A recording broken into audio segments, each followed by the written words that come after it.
Hello, today we're going to review dividing decimals.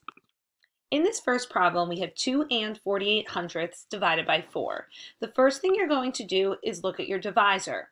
I see that we just have the number 4, and it's a whole number. There's no decimal at all. So therefore, all we need to do is simply divide. And I'm going to ignore the decimal right now in my dividend and just simply divide. So I'm going to start here doing my long division step by step. Now, as a reminder, all you are doing is doing long division. You're recalling your division skills to complete this problem. So 4 times 6 gets me closer exactly to 24.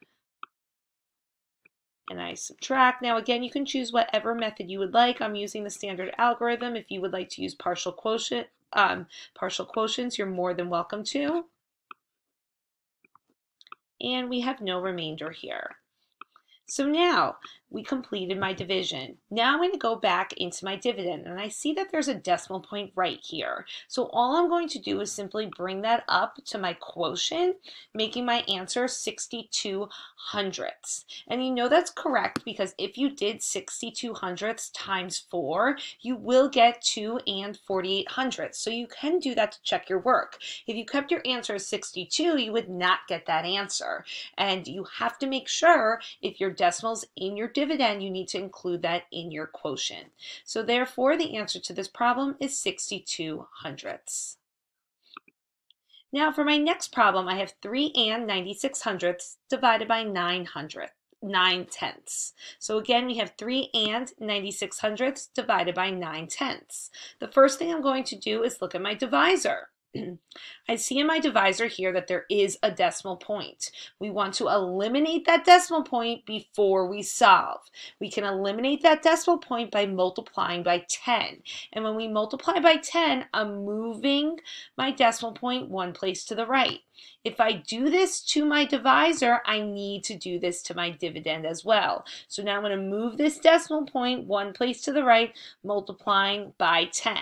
Now, it's up to you if you would like to rewrite this problem on the side, just so you don't have any of that writing in your way, or you can simply divide from that original problem. I personally like rewriting it and now knowing I have 39 and 6 tenths divided by 9.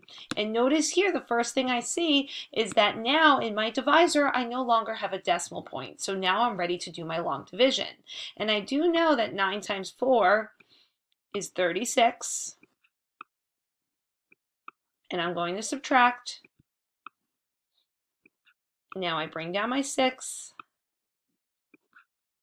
And I know that 9 times 4 is also 36 with no remainder here. Now, I finish my division. I go and look at my dividend. Do I have a decimal point here? If I do, which in this problem I do, I simply bring this decimal point right up to my quotient, giving me an answer of 4 and 4 tenths. Again, once you complete your division, that's the hard part. That's amazing that you do that, but you need to go back and look at your dividend. Is there a decimal point? If there is, you need to make sure you're including that in your quotient as well. So notice this is a 3-step process. We multiplied by 10 here to eliminate the decimal in my divisor. I did that to my divisor, so I multiplied by 10 to my dividend. Now my decimal's gone in my divisor. That's a good thing. Now I'm ready to divide. I set up my long division. I complete the long division. Then I look, do I have a decimal point in my dividend? If I do, we need to include it in my quotient by bringing it up, right lined up into my quotient and leaving me an answer of 4 and 4 tenths. Now for my next problem, I'm going to first, just like the previous two, look at my divisor. Do I see a decimal point? In fact, in this problem I do. And I want to eliminate this decimal point. And by doing that, I know I'm going to not just move it one place to the right, multiplying by 10, I'm going to need to multiply by 100, moving this 2 places to the right. And if I do that to my divisor, I need to also do that to my dividend. So now I'm going to move it 1, 2 places to the right again. Now notice I multiplied by 100 to my divisor, and I multiplied my dividend by 100 as well. And now again, just like I did for my previous problem, I personally like rewriting my problem. So now I know that here, by multiplying by 100, my decimal point's between my 8 and my 5. So really I just have 8 and 5/10. And I like doing that just to eliminate all of the unnecessary digits, just to make it a little bit easier when I'm doing my long division. So now I'm ready to divide because my decimal point is gone from my divisor. There's no longer a decimal point there. So now I can simply divide. And notice I'm doing all my steps for long division that you've learned in the fall. So now 5 times 7 is 35. And now we can subtract, and again, there's no remainder. So now, once I finish my division, that's great. That's the hard part. Now you need to go back to your dividend, and you need to take a look. Is there a decimal? If there is, notice there's a decimal point between my 8 and my 5.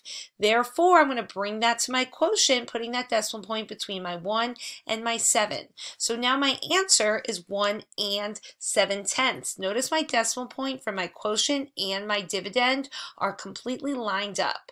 You need to make sure you're including your decimal point in your answer, especially if there is a decimal point in your dividend. So make sure you are including that. That is the last step for when you're dividing decimals. And again, it's a 3-step process. This was step 1. Step 2, long division. Step 3, check your dividend, see if there's a decimal, and include it in your quotient. Now today you're going to be seeing these problems. These 3 problems are just like the examples you will be doing today.